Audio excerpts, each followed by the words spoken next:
আজকে আমি তোমাদের গ্যাসের আচরণ ক্লাস 10 এটা তোমাদের সেকেন্ড চ্যাপ্টার ভৌত বিজ্ঞানের ওই চ্যাপ্টারটা নিয়ে একটু আলোচনা করবো। ওকে, দেখো গ্যাসের আচরণ করবো। তো প্রত্যেকটা যে পদার্থে বা প্রত্যেকটা মানুষেরই কি মানে মানুষের যদি বল মানুষের একটা আলাদা আচরণ আছে, প্রত্যেকটা মানুষ আলাদা আচরণ আছে। তো গ্যাসের ক্ষেত্রেও তাই, গ্যাসের আচরণকে আমরা দুটো ভাগে প্রথমে ভাগ করছি। একটা হচ্ছে তোমার ইন্দ্রগ্রাহ্য স্তরে গ্যাসের আচরণ, আর আরেকটা দিকে রাখছি তোমার আণবিক স্তরে গ্যাসের আচরণ। ঠিক আছে, তো আণবিক স্তরে গ্যাসের আচরণটা পরে পড়বো, ওটা পরে ক্লাসে বা আরো যখন পরে দেখাবো তখন ওটা দেখাবো। আজকে আমরা ইন্দ্রগ্রাহ্য স্তরে গ্যাসের আচরণের যে চারটি মেন জিনিস আমাদের নিয়ে আলোচনা করতে হবে সেটা হচ্ছে, একটা হচ্ছে এক নম্বর হচ্ছে তোমার গ্যাসের চাপ। ঠিক আছে, আচ্ছা প্রথমে একটা কথা বলে দিই যে আমি যেটা বলছি ইন্দ্রগ্রাহ্য স্তরে গ্যাসের তোমার আচরণে আলোচনা করবো। ইন্দ্রগ্রাহ্য মানে তুমি যেগুলোকে মানে দেখতে পায় বা যেগুলো বুঝতে পারে, ফিল করতে পারে, সেই জিনিসগুলো। ঠিক আছে, আণবিক স্তরে যেগুলো আমরা করবো, যেমন ধর গ্যাসের অণুগুলির মধ্যে তাদের যে কি ক্যারেক্টার, বা তারা যে পাত্রে দেওয়ার সময় ধাক্কা খায়, তাদের যে গতিশক্তি, ওই ব্যাপারগুলো আমরা আণবিক স্তরে আলোচনা করবো। ঠিক আছে, তো প্রথমে আমরা যে গ্যাসের আচরণ মানে আমরা যেটা করছি কি বলো না, ইন্দ্রগ্রাহ্য স্তরে গ্যাসের আচরণ। ঠিক আছে, তার মধ্যে প্রথমে গ্যাসের চাপ, এটা নিয়ে আমাদের আলোচনা করতে হবে। গ্যাসের ভর নিয়ে আমাদের আলোচনা করতে হবে। 3 নম্বর হচ্ছে তোমার গ্যাসের আয়তন নিয়ে আমাদের আলোচনা করতে হবে। আর 4 নম্বর হচ্ছে মনে রাখবা যে গ্যাসের উষ্ণতা নিয়ে আমরা আলোচনা করব। ঠিক আছে, এবার প্রথমে জিনিসটা দেখো, আমরা এবার ফিজিক্সের ক্ষেত্রে কি এগুলো প্রত্যেকটা আমরা কিছু দিয়ে ডিনোট করি, তাই না? যার তুমি প্রথমেই যেটা আমরা এই গ্যাস চ্যাপ্টার যেটা করবো, গ্যাসের চাপ। তো গ্যাসের চাপকে আমরা কিন্তু পি দ্বারা ডিনোট করবো, পি ফর প্রেসার। তো গ্যাসের চাপকে আমরা পি দ্বারা ডিনোট করবো। ওকে, নেক্সট হচ্ছে গ্যাসের ভর, যেটাকে আমরা বলো এম দিয়ে ডিনোট করবো। গ্যাসের ভর কি দিয়ে ডিনোট করবো না, আমরা এম দিয়ে ডিনোট করবো। ওকে, গ্যাসের আয়তন কে আমরা ভি দিয়ে ডিনোট করবো, ভলিউম, এন্ড গ্যাসের উষ্ণতাকে টি দিয়ে ডিনোট করবো। বোঝা যাচ্ছে? তাহলে এই চারটে রাশি সম্বন্ধে তোমাদের কিন্তু একটু ধারণা থাকতে হবে। ঠিক আছে, গ্যাসের চাপ, গ্যাসের ভর, গ্যাসের আয়তন এবং গ্যাসের উষ্ণতা। ওকে, এবার দেখো তোমাদের মাধ্যমিকে আমি ঠিক যেভাবে পড়াবো, মানে আমি যেটা বলতে চাইছি, আমরা গ্যাসের চাপ নিয়ে প্রথমে দেখবো। তো গ্যাসের চাপের ডিটেলস পড়বো। ঠিক আছে, এমন কোনো জিনিস যেন বাদ না যায়। ওকে, পুরোটা কভার করবো। ওকে, তবে দেখো আমি করাচ্ছি, দেখতে থাকো। ঠিক আছে, এটা দেখো।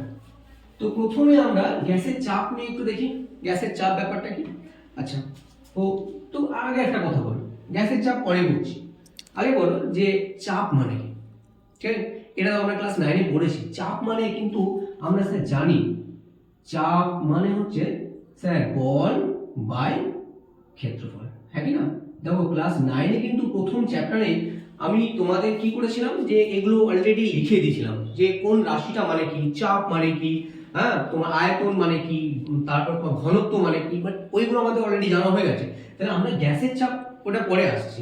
আগে তুমি এটা তো জানো যে চাপ মানে কি, বল বাই ক্ষেত্র, এটা তোমাদের জানা আছে।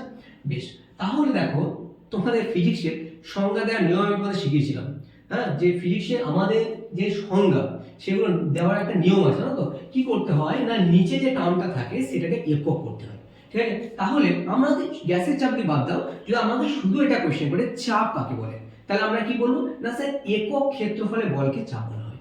বোঝা গেল? একক ক্ষেত্রফলে বলকে চাপ বলে। এই নিয়মটা নিশ্চয়ই জানা আছে, যারা আমার কাছে অলরেডি পড়ো তাদেরকে আমি বারবার বলি এই নিয়মটা ফলো করতে, তাহলে আমাদের বিভিন্ন সময় খুব সহজ হবে। ঠিক আছে, তাহলে আমার প্রশ্ন হচ্ছে এবার তোমাকে যদি বলা হয় গ্যাসের চাপ কাকে বলে, ঠিক আছে, তাহলে গ্যাসের চাপ কাকে বলবো না, বলবো নিয়ম একই থাকবে যে স্যার গ্যাসের চাপ কাকে বলে না স্যার গ্যাসের অণুগুলি পাত্রের দেওয়ালে প্রতি একক ক্ষেত্রফলে লম্বভাবে যে বল প্রয়োগ করে তাকে গ্যাসের চাপ বলা হয়। বোঝা গেল? এবার একটা কথা বললাম যে গ্যাসের অণুগুলি, তার কারণ দেখো গ্যাসের চাপের কথা আসার আগে আমি কিছু কথা একটু বলে দিই। সেটা হচ্ছে গ্যাসের অণুগুলির গতি না ভীষণ বিশৃঙ্খল টাইপের। বিশৃঙ্খল মানে ধরো একটা পাত্রের মধ্যে গ্যাস আছে, সেই পাত্রের মধ্যে যদি গ্যাস থাকে না, সেই গ্যাসের অণুগুলি কিন্তু অনাবরতভাবে ছুটে ছুটে বেড়ায়। মানে ওদের গতিটা কিন্তু মানে ভীষণ বিশৃঙ্খল, মানে যে একদম ভদ্র সভ্যভাবে এলাম, এখানে ধাক্কা মানে এখানে গেলাম, ওরকম কোনো ব্যাপার নেই, একদম অনাবদ্ধ ছিল, মানে কোনো কিচ্ছু মানে না। হ্যাঁ, পাত্রের দেওয়ালে একদম তোমার চাপ প্রয়োগ, কোনো ব্যাপার নেই। ধরো এখানে একটা অণু আছে, এখানে একটা অণু আছে, সে এখানে গেল, এখানে গেল, এখানে গেল, মানে বিভিন্ন রকম বল প্রয়োগ করতে পারে। সেই জন্য এদের যে অনুভূতিগুলো সেগুলো ভীষণ বিশৃঙ্খল, এলোমেলো টাইপের, ঠিক আছে। সেই জন্য এই যে চাপের ব্যাপারটা বলছি, কে প্রয়োগ করবে? অণুগুলি করবে, তাই না? সেই জন্য বলছি, আমি কি বলছি না, গ্যাসের অণুগুলি প্রতি একক ক্ষেত্রফলে, হ্যাঁ, পাত্রের উপর, হ্যাঁ, পাত্রের দেওয়ালে লম্বভাবে যে বল প্রয়োগ করে তাকে আমরা কি বলবো? গ্যাসের চাপ বলবো। সংজ্ঞাটা বোঝা গেল? ওকে, আমি তারপরে আমি লিখে দিচ্ছি তোমাদের সংজ্ঞাটা। ঠিক আছে, গ্যাসের চাপ, গ্যাসের চাপ। দেখো আমি কিন্তু ওই জিনিসটা মেনটেন অবশ্যই করবো, একক ক্ষেত্র অবশ্যই বলবে, কিন্তু তাহলে কি বলবো না স্যার, গ্যাসের অণুগুলি, গ্যাসের অণুগুলি পাত্রের দেওয়ালে একক ক্ষেত্রফলে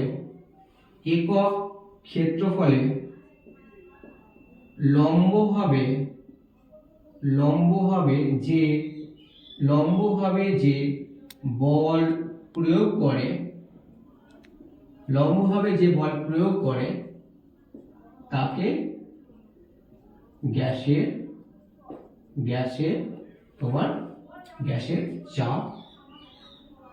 চাপ বলে, তাকে গ্যাসের চাপ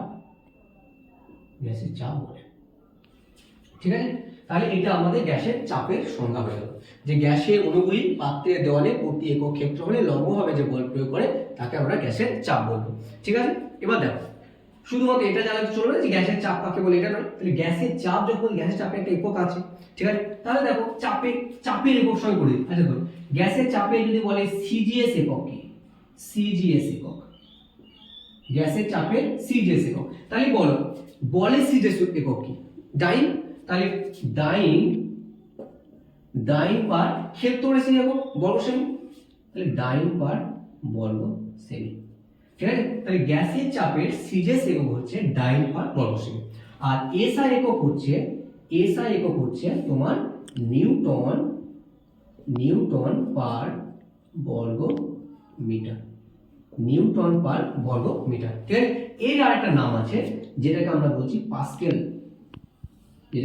বলো পাস্কেল। ঠিক আছে, তাহলে দেখো গ্যাসের চাপে সিজিএস হচ্ছে ডাইন পার বর্গ সেমি, এসআই হচ্ছে বলো নিউটন পার বর্গ মিটার, বা এর একটা নাম হচ্ছে পাস্কেল। ওকে, যদি এটা চাপের একক, গ্যাসের চাপ তো আর অন্য কিছু নয়, চাপ থেকেই তো এসে না, এগুলো চাপের একক, তো ওরই একক হবে স্বাভাবিক।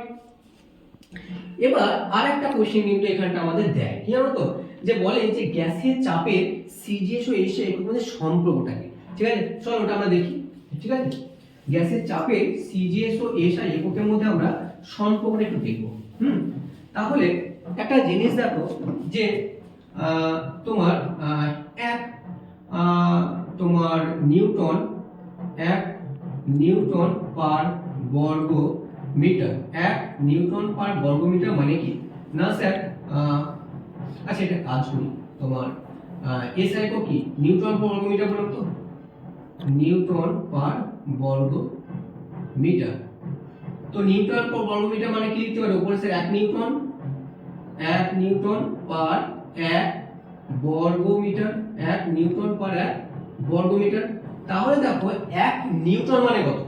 1 নিউটন মানে আমরা জানি 10 টু দি পাওয়ার 5 ডাইন, তাহলে সে উপরে লিখতে পারি স্যার 10 টু দি পাওয়ার 5 ডাইন, আর নিচেতে লিখতে পারি দেখো 1 বর্গ মিটার, 1 মিটার মানে 100 সেন্টিমিটার, তাই না? তাহলে স্যার 10 স্কয়ার, তার আবার স্কয়ার কি হবে বলো?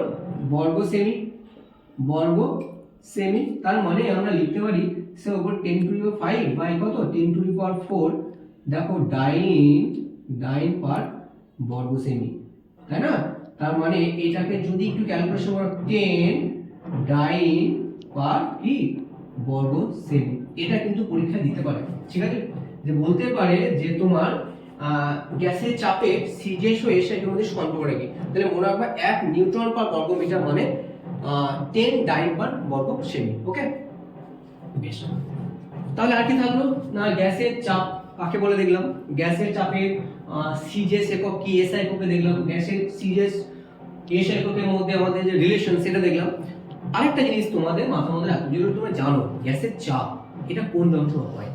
তবে ম্যানোমিটার যন্ত্র।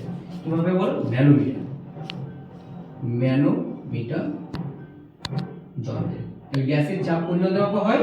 না, ম্যানোমিটার যন্ত্রে। ওকে, আচ্ছা আর কিছু গ্যাসের চাপ থেকে দিতে পারে? গ্যাসের চাপ ম্যানোমিটার যন্ত্র তোমার রিলেশন হয়ে গেল। আর তো সেরকম কিছু দেখছি না। ওকে,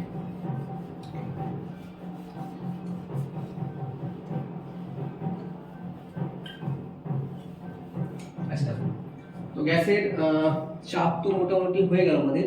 গ্যাসের চাপ থেকে আর সেরকম কোনো কোয়েশ্চেন দেওয়ার চান্স নেই বললেই চলে। আচ্ছা, এবার আয়তনটা একটু বলে দিই। আয়তন যদিও জানো, হ্যাঁ, যে আয়তনের তো আচ্ছা গ্যাসের মাত্রাটা বলে গেল। গ্যাসের চাপের মাত্রা, সরি, হ্যাঁ, গ্যাসের চাপের মাত্রা। দেখো গ্যাসের চাপের মাত্রা বের করছি, তাহলে দাও গ্যাসের চাপ মানে বল বাই ক্ষেত্রফল। তাহলে উপরে কার মাত্রা হবে? স্যার বলের মাত্রা। উপরে স্যার বলের মাত্রা, নিচে স্যার ক্ষেত্রফলের মাত্রা, ক্ষেত্রফলের মাত্রা, তাই না? দেখো বলের মাত্রা কি? বল সমান ভর গুণিত ত্বরণ, এটা 9 থেকে জেনে আসছে। হ্যাঁ, বল সমান ভর গুণিত ত্বরণ আমরা জানি, ওখান থেকে বের করতে আমরা শিখেছি কি বলের তোমার বলের মাত্রা m l t2 -2 বাই ক্ষেত্রফল মানে দেখো দৈর্ঘ্য গুণিত প্রস্থ, l গুণিত l মানে l স্কয়ার, তাই না? সূচকের নিয়ম অনুসারে এটা উপরে উঠে যাবে। তাহলে বা একটা কাটাকাটি করো, তাহলে কত হবে? m স্যার এইটা l ইনভার্স হয়ে যাবে, তাই না? কারণ দেখো একটা l কেটে যাবে, তার নিচে একটা l থাকবে, l তো উপরে ইনভার্স হয়ে যায়, m l ইনভার্স t2 কত -2। তাহলে এটা কিসের মাত্রা হবে? না, গ্যাসের চাপের মাত্রা হবে। ওকে, তো গ্যাসের চাপ নিয়ে ডিটেইলস একদম, হ্যাঁ, আশা করি এর বাইরে সেরকম কোশ্চেন আসবে না। হ্যাঁ, গ্যাসের তোমার কি বলবো যে প্রমাণ, বায়ুমণ্ডলের চাপ, ওই ব্যাপারগুলো থাকবে, ওটা পরে বলছি। ঠিক আছে, তো গ্যাসের চাপের মাত্রা হলে ওটা আয়তনটা দেখো, আয়তন। ঠিক আছে, আয়তন মানে দেখো প্রথমে আমি আয়তনটা এককটা বলি। আয়তন তোমরা অলরেডি জানো যে আয়তনের সিজিএস একক, সিজিএস একক। তাহলে আয়তন মানে কি? দেখো আমরা অঙ্কতে পড়ছি তো, যে কোনো একটা আয়তঘনক টাইপের যদি হয় তাহলে তার আয়তনের সূত্র কি? দৈর্ঘ্য গণিত প্রস্থ গণিত উচ্চতা, তাই না? তাহলে আয়তনের সেই সিজিএস একক হচ্ছে তোমার সেমি কিউব, আর এসআই একক হচ্ছে মনে রাখবা মিটার কিউব। আয়তনের সিজিএস একক কি বলো? সেমি কিউব, এসআই একক কি? Metre cube. আর আয়তন মানে যে দৈর্ঘ্য গণিত প্রস্থ গণিত উচ্চতা, তার মানে ওর যখন একক বের করবো, দৈর্ঘ্য তো একটা দৈর্ঘ্য, প্রস্থ এক প্রকাশের দৈর্ঘ্যই তো না, আর উচ্চতা সেই দৈর্ঘ্য। তাহলে আয়তনের মাত্রা কত হবে? আয়তনের মাত্রা, আয়তনের মাত্রা হবে তোমার এল কিউ। বোঝা গেল? তো আয়তন থেকে সাধারণত সেরকম কোশ্চেন দেবে না, গ্যাসের চাপ থেকে কিন্তু এই কোশ্চেনগুলো দিতে পারে, ওই জেনে রাখবে, মাত্রাটা দিলেও দিতে পারে। ঠিক আছে, আচ্ছা বেশ, এবার তো হলো, এবার আসি আসল ব্যাপারটা। এতক্ষণ যেটা বললাম যে সেটা তোমাদের অলরেডি পরীক্ষায় ভীষণ দেয়, বয়েল সূত্র। ঠিক আছে, দেখো পদার্থের এই যে আমরা তিনটে বল নিয়ে আলোচনা করি, কঠিন, তরল এবং গ্যাস। কঠিন এবং তরলের ক্ষেত্রে একটা কি দরকার? একটা ধরো তুমি চাইছো কোনো কঠিন পদার্থের দৈর্ঘ্য প্রসারণ করতে, ঠিক আছে, দৈর্ঘ্য প্রসারণ করবে, তাহলে তুমি তাপ দাও। তাপ দিলে দেখবে, এগুলো আমার জানা আছে অলরেডি, যে একটা কঠিন দণ্ডাকার দই আছে, তুমি যদি তাপ দাও, হিট করো, তাহলে এর দৈর্ঘ্য কিন্তু বাড়বে। একই সঙ্গে এর ক্ষেত্রফল, আয়তন দুটোই বাড়বে। তরল পদার্থের ক্ষেত্রেও অনেকটা সেরকম, তুমি ওর তাপ দাও তাহলে ওর তরল পদার্থের কিন্তু আয়তন বাড়ে। ঠিক আছে, এবার গ্যাসের ক্ষেত্রে কিন্তু এই যে তুমি চাইছো আমি আয়তনটা বাড়াবো না, গ্যাসের ক্ষেত্রে তুমি যদি আয়তন বাড়াতে চাও, এর তিনটে উপায় আছে। কি কি? না, ফার্স্ট তুমি এক কাজ করো, তুমি চাইছো যে আমি কাজ করি স্যার গ্যাসের ক্ষেত্রে আমি ভর বাড়িয়ে দেবো। ঠিক আছে, তুমি ভর বাড়িয়ে দাও গ্যাসের। যেমন ধরো আমি একটা এক্সাম্পল দিই, ধরো বেলুন ফোলাচ্ছ, ঠিক আছে, তুমি যত দেখবা বেলুনে ফু দিবা না, এখানে বাতাস বাড়বে, সঙ্গে সঙ্গে কিন্তু বেলুনের আয়তন বাড়বে। তার মানে কেন বাড়ছে? কারণ তুমি যত মানে গ্যাস ভরছো, মানে গ্যাসের ভর বাড়ছে, আয়তন স্বাভাবিক বাড়ছে। তো গ্যাসের ভর যদি তুমি বাড়িয়ে দাও, গ্যাসের আয়তন বাড়বে। আর কি হতে পারে? তুমি গ্যাসের উষ্ণতা বাড়িয়ে দাও, গ্যাসের যদি উষ্ণতা বাড়িয়ে দাও তাহলে কিন্তু গ্যাসের আয়তন বাড়বে। আর একটা হতে পারে চাপ কমিয়ে দাও, তাহলে গ্যাসের আয়তন কিন্তু তোমার বাড়বে, যদি চাপ কমানো হয়, এটা মাথার মধ্যে রাখবা। তো বয়েল কি করলো? বয়েল কিন্তু ওই চাপের সঙ্গে চাপের সঙ্গে যে গ্যাসের আয়তনে যে বাড়া কমার ব্যাপারটা হচ্ছে, ওই রিলেশনটা বয়েল দেখানো, ওই রিলেশন, ওই যে কথাটাই বয়েল বললো, আর ওইটাকে বলছে বয়েল সূত্র। তো বয়েল সূত্র কিছুই নয়, ওই গ্যাসের যে বলছে, আমি যেটা বললাম যে তোমার চাপ কমাও গ্যাসের আয়তন বাড়বে, ওইটা হচ্ছে বয়েল সূত্র, ঠিক আছে। তবে একটা কথা অবশ্যই মাথায় রাখতে হবে, এই যে বললাম চাপ কমাও আয়তন বাড়বে, এমনি নয়, এখানে কিন্তু দুটো জিনিসকে তোমাকে একই রাখতে হবে। কি না, গ্যাসের এই যে বাকি যে দুটো ছিল, গ্যাসের উষ্ণতা এবং গ্যাসের ভর, তাহলে এইটাই বলবো যে স্যার নির্দিষ্ট ভরে নির্দিষ্ট উষ্ণতায় কোনো গ্যাসের আয়তন গ্যাসের চাপের সঙ্গে ব্যস্ত অনুপাতে পরিবর্তিত হয়, ঠিক আছে। ভীষণ ইম্পর্টেন্ট প্রশ্ন, যে বয়েল সূত্র, বয়েল সূত্র, ঠিক আছে। কি না বলবো যে স্যার নির্দিষ্ট উষ্ণতায়, নির্দিষ্ট উষ্ণতায় নির্দিষ্ট ভরের কোনো গ্যাসের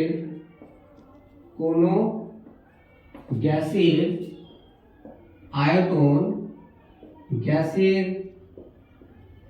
চাপের সঙ্গে ব্যস্তানুপাতে পরিবর্তিত হয়, ব্যস্তানুপাতে পরিবর্তিত হয়। বোঝা গেল যে নির্দিষ্ট উষ্ণতায় নির্দিষ্ট ভরের কোনো গ্যাসের আয়তন গ্যাসের চাপের সঙ্গে ব্যস্তানুপাতে পরিবর্তিত, অর্থাৎ তুমি যদি চাপ বাড়াও গ্যাসের আয়তন কমবে, চাপ কমাও গ্যাসের আয়তন বাড়বে। ওকে, তাহলে স্যার আমি তো আগেই দেখলাম, তাহলে আমরা বলতে পারি যে sir V varies as 1/p, Boyle এটা বলছে যে ভি ভ্যারিজ অ্যাজ 1/p। তাহলে কোন দুটো জিনিসকে বয়েল স্থির রেখেছে না, গ্যাসের উষ্ণতা আমরা টি বলতে পারি, যেখানে টি ও পি স্থির, ঠিক আছে।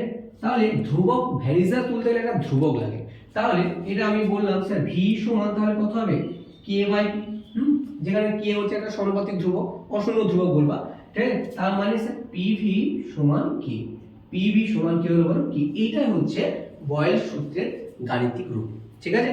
পিভি ইকুয়ালস টু কে, অর্থাৎ বয়েল সূত্র বয়েল বলছে যে গ্যাসের চাপ এবং আয়তন এর গুণফল সবসময় কি হবে না, ধ্রুবক হবে।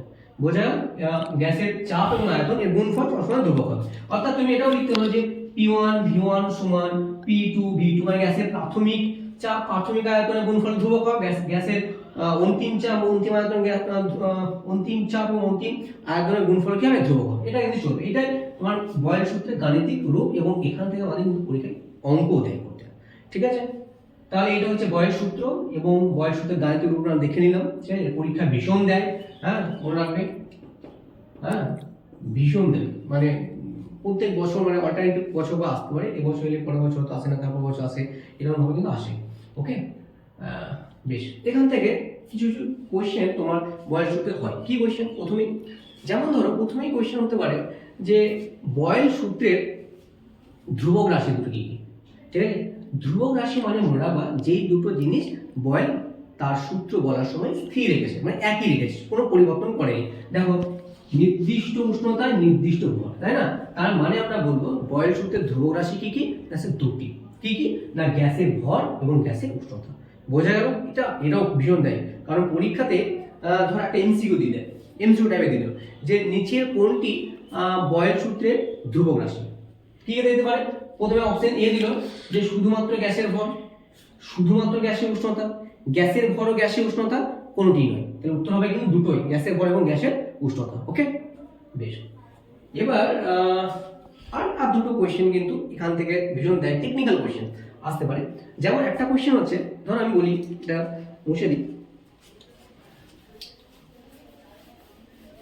দেখো কি আসতে পারে যে হ্যাঁ ওই যে বেলুন ফোলানোর ব্যাপারটা বললাম, এই যে ধরো বেলুন ফোলানো, যত বেলুনে হাওয়া ঢুকছে, বেলুনের আয়তন তত বাড়ছে, বেলুনের আয়তন বাড়ছে। তো আয়তন বাড়ছে মানে স্বাভাবিক চাপও বাড়বে তো, কারণ যত তুমি গ্যাসের মধ্যে প্রবেশ করছে, পাত্রে চাপ প্রবেশ করছে মানে চাপ দিচ্ছে বেশি। তাহলে গ্যাসে দেখো, যখন গ্যাসে তুমি বেলুন ফোলাচ্ছ, তাহলে দুটোই ঘটছে একসঙ্গে, গ্যাসে যেমন বেলুনের আয়তন বাড়ছে, একসঙ্গে চাপও বাড়ছে। তাহলে এক্ষেত্রে কি বয়েল সূত্র প্রয়োজন হচ্ছে না? কারণ বয়েল সূত্র ঘটনা বলছে, বয়েল কি বলছে না, যদি গ্যাসের চাপ বাড়াও তাহলে আয়তন কমবে, কিন্তু আমরা এক্ষেত্রে দেখছি দুটোই বাড়ছে। তাহলে এক্ষেত্রে কি বয়েল সূত্র প্রয়োজন হচ্ছে না? উত্তর হবে না, এখানে বয়েল সূত্র প্রয়োজন হবে। কিন্তু বয়েল যে কথাটা বলেছে যে দুটো জিনিস ধ্রুবক রাখতে বলেছে, কি কি না গ্যাসের ভর এবং গ্যাসের উষ্ণতা। তুমি বলো এই ক্ষেত্রে তো গ্যাসের ভরটা মানে ধ্রুবকই নেই, একই নেই, কারণ তুমি যত তুমি বেলুন ফোলাচ্ছ হাওয়া ভরছো তত তো গ্যাসের ভর বাড়তেই থাকছে, তাই না? তাহলে এই ক্ষেত্রে বয়েল সূত্র প্রযোজ্য হবে কি করে? বয়েল যে কথাটা বলেছে, যে দুটো করতে বলেছে, সেই দুটো জিনিস তো ধ্রুবকই নেই, তার মধ্যে একটা ধ্রুবকই তো নেই, তাই না? তো যেহেতু এখানে গ্যাসের ভরটা স্থির থাকে না, সেই জন্য এক্ষেত্রে কিন্তু বয়েল সূত্র প্রযোজ্য হয় না। ওকে, নেক্সট আরেকটা কোশ্চেন কি না দেখবে, ধরো হ্রদ, ঠিক আছে, কোনো হ্রদের গভীর তলদেশ থেকে হ্যাঁ একটা তুমি কি করলে না জলে ফুটফুটে গেল। এবার যত জলে ফুটফুটে দেবে নিচ থেকে ওপরের দিকে আস্তে আস্তে আসবে না, দেখবে এই ফুটফুটে আয়তন তত বাড়তে থাকে। হ্যাঁ, এই ফুটফুটে আয়তন তত বাড়তে থাকে, যত তোমার নিচ থেকে উপর দিকে উঠবে এই ফুটফুটে আয়তন তত বাড়বে। কেন? তার কারণ হচ্ছে এই বয়স শুধু ব্যাখ্যা করা যায় কেন, কারণ তুমি দেখো যত তোমার গভীর মানে জলের নিচে কি বেশি, চাপ বেশি। আমরা জানি চাপ মানে কি ছিল, পি সমান এইচ রো জি, না পি এর সঙ্গে এইচ এর কি সম্পর্ক না সমানুপাতিক সম্পর্ক। যত এইচ বেশি হবে তত চাপ বেশি হবে, অর্থাৎ জলের নিচের অংশে চাপ বেশি, আর যদি চাপ বেশি হয় তাহলে আয়তন কি হবে, কমে যাবে। সেই জন্য কিন্তু বুদবুদের আয়তন কম থাকে নিচের দিকে, যত উপর দিয়ে যাওয়া যায় আয়তন তত বাড়তে থাকে। বোঝা গেল না? তো এই দুটো কোশ্চেন কিন্তু টেকনিক্যাল কোশ্চেন, আমাদের পরীক্ষা দিতেও পারে, ঠিক আছে। টেস্টে তো আমি বিভিন্ন স্কুলে দেখি এই প্রশ্ন দেওয়ার জন্য, অনেক স্কুলেই দেয় যে তোমার যত একটা ধরো তলদেশে একটা জলাশয়ের তলদেশ থেকে ফুটফুটে গেল, ফুটফুটে যত উপরের দিকে উঠতে থাকে ফুটফুটে আয়তন তো বাড়ে কেন। তাহলে আমাদের উত্তরটা এইভাবে তোমরা সাজিয়ে লিখবা যে জলাশয়ের তলদেশে তোমার চাপ, জলের চাপ বেশি থাকে, সেক্ষেত্রে চাপ বেশি হওয়ার জন্য বয়েল সূত্র অনুযায়ী বুদবুদের আয়তনটা কি কম হয়। যত উপর দিয়ে ওঠে তত কি বলে চাপ কমে, সুতরাং আয়তন বাড়ে। ওকে, তো এটা হয়ে গেল।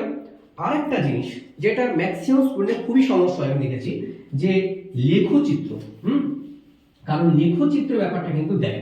দেখো বয়েল সূত্রে লেখচিত্র বলতে একটা পিভি লেখচিত্র দেয়, ঠিক আছে। পি মানে এটা তো না বয়েল পি আর ভি মধ্যে রিলেশন, সেটা দিলাম। আমরা কি দিলাম যে ভি ভার্সাস কি হলো 1/2, হ্যাঁ কি না? ধরো আমি তোমাদের একটু ম্যাথমেটিক্যাল জিনিসটা বোঝাই।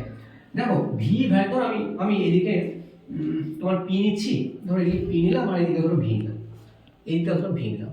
আমি ধরো এই দিকটাও 1টা 2টো 3টে 4টে 5টা 6টা, 1 2 3 4 5 6, ঠিক আছে। মানে আমি এইদিকে 5টা পি নিলাম, মানে 5টা চাপ নিলাম। ধরো এইদিকে নিলাম 1 2 স্যার 3 স্যার 4 স্যার 5, সরি 6টা দিলাম না, 6 দিলাম।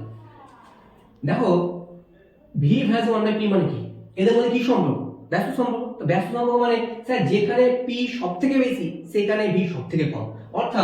অর্থাৎ তুমি এইভাবে ভাবতে পারো যে এর যদি এটা 6 হয় তাহলে এখান থেকে কিন্তু এর সঙ্গে 1 এসে মিলিত হবে। বোঝা গেল? তাহলে এর সঙ্গে এর জাস্ট এরকম ভাবে তুমি ভাবতে পারো, ঠিক আছে? বোঝা গেল না? তো এর তাহলে যদি স্যার 5 হয় তাহলে এর কোথায় মিলিত হবে, 2 এ মিলিত হবে, তাই না? জাস্ট এই জায়গা এরকম ভাবে ভাবতে পারো, ঠিক আছে। এর যদি 4 হয় তাহলে এর সঙ্গে কোথায় মিলিত হবে, স্যার এখানটা এই জায়গায় মিলিত হবে, এটা স্যার এই জায়গায় মিলিত হবে, এটা স্যার এই জায়গায় মিলিত হবে, আর এটা স্যার এইখানটা মিলিত হবে, হ্যাঁ কি না? বোঝা গেল? তাহলে এবার যদি তুমি একটা ড্র করার চেষ্টা করো, দেখো এই টাইপের একটা ছবি হবে না, বোঝার চেষ্টা করো, হ্যাঁ কি না? তাহলে এইটা হচ্ছে বয়েল সূত্রের লেখচিত্র। অর্থাৎ আমি একটু ভদ্রভাবে ছবিটা আঁকি, জাস্ট এরকম টাইপের, ধরো এটা পি আর এটা তুমি দিলা ভি, তাহলে ছবিটা জাস্ট লাইক দিস, হ্যাঁ কি না? এই ছবিটাকে বলছে সমপরাবৃত্ত। এটা ম্যাথমেটিক্সের একটা জিনিস, এটা এই যে ছবিটা দেখতে পাই এটা ছবিটা প্রকৃতি কি না সমপরাবৃত্ত। তাহলে সমপরাবৃত্ত, ঠিক আছে। তাহলে বয়েল সূত্রে লেখচিত্রের প্রকৃতি কি রূপ না সমপরাবৃত্ত, মনে থাকবে। আর লেখচিত্র কিন্তু এরকম হবে, মানে আমরা সবসময় কি করি, মানে আমি দেখেছি যে ছবিটা এঁকে দেওয়া বা কিছু, কিন্তু কেন ছবিটা হয় এই জন্য ছবিটা হয়, ঠিক আছে। আমি উপরে এটা সেই জন্য বোঝালাম। ওকে, আচ্ছা আরেকটা জিনিস বলবো, আরেকটা লেখচিত্র দেয় জানো তো, যেমন ধরো এই পিভিপি বা পিভিভি এই টাইপের লেখচিত্র দিতে পারে, ওটা একটু বুঝিয়ে দিই তাহলে আমাদের পুরোটা কমপ্লিট হয়ে যাবে। দেখ ধরো আমি বলি পিভি ভি, ধরো আমি পিভি ভি করছি, তাহলে এইদিকে লিখছি স্যার পিভি আর এইদিকে লিখছি আমরা ভি। ওকে, এবার দেখো পিভি পিভি, আচ্ছা বয়স হতে কি পেলাম, পিভি মানে কি করলাম বলো, পিভি ইকুয়ালস টু কি না, অর্থাৎ গ্যাসের চাপ এবং গ্যাসের আয়তনের গুণফল সবসময় কি হবে, ধ্রুবক হবে। তাহলে ধ্রুবক মানে আমি যে কোনো একটা কে ধরলাম, তো ধরো এটা আমার কে, আমি ধরলাম এটা আমার কে, তাহলে তুমি আয়তন স্যার তুমি আয়তন যতই বাড়াও না কেন, এ কিন্তু এই খান ছাড়া সরবে না, হ্যাঁ কি না? তাহলে সব সময় এ বাস্তব সবসময় এদিকে বরাবর যাবে, কারণ এটা সবসময় ধ্রুবকই তো, না? তো এই পিভিবি, এই পিভিভি বা পিভিপি দুটোই লেখচিত্রের প্রকৃতি কিন্তু আমার একদম সরলরেখা, সিম্পল। বোঝা গেল? এখানে দুটো লেখচিত্র আমাদের দিতে পারে, একটা পিভি ভি এই লেখচিত্র দিতে পারে, বা পিভি পি বা পিভিভি এই দুটো সেম একই, এদিকে পিভি স্থাপন করবা এদিকে ভি স্থাপন করবা, সেম লেখচিত্র হবে। বোঝা গেল? বয়েল সূত্র থেকে আর কোনো টাইপের কোশ্চেন আশা করে দেবে না, হ্যাঁ, যা বললাম এইটাই। আচ্ছা আচ্ছা, আরেকটা টেকনিক্যাল ছোট ছোট কোশ্চেন, এগুলো একটু মানে ঘুরিয়ে পেয়েছে, যারা পড়বে তারাই উত্তরটা করতে পারবে, এক্সট্রা কিছু নয়। এই যে পিভি সমান কি, অনেক সময় একটা প্রশ্ন আমি দেখেছি টেস্ট পেপারে, যে বয়েল সূত্রে এই কেটার সমানুপাতিক ধ্রুবক, এই কে এর একক কি, অনেক সময় দিতে যে বয়েল সূত্রের সমানুপাতিক ধ্রুবক কে এর একক কি। তাহলে দেখো চাপ, পিটা কি, চাপ, তো চাপ মানে কি বলো, বল বাই ক্ষেত্রফল, তো নাকি না? আর আয়তন মানে কি, আয়তন মানে আমরা জানি ক্ষেত্রফল মানে দৈর্ঘ্য, তাই না? মানে দৈর্ঘ্য তো প্রস্থ মধ্যে উচ্চতা, দৈর্ঘ্য তো প্রস্থ মানে ক্ষেত্রফল, তাহলে আয়তন জায়গায় লিখতে পারি স্যার ক্ষেত্রফল গণিত দৈর্ঘ্য লিখতে পারি, নাকি না? সমান কে, আচ্ছা ক্ষেত্রফল কেটে গেল, তাহলে বল গণিত দৈর্ঘ্য, দেখো বল গণিত সরল মানে কি ছিল, কার্য ছিল না, তার মানে এটা অ্যাকচুয়ালি কিছুই না স্যার, কার্যের এককের সঙ্গে সেম হয়ে গেল।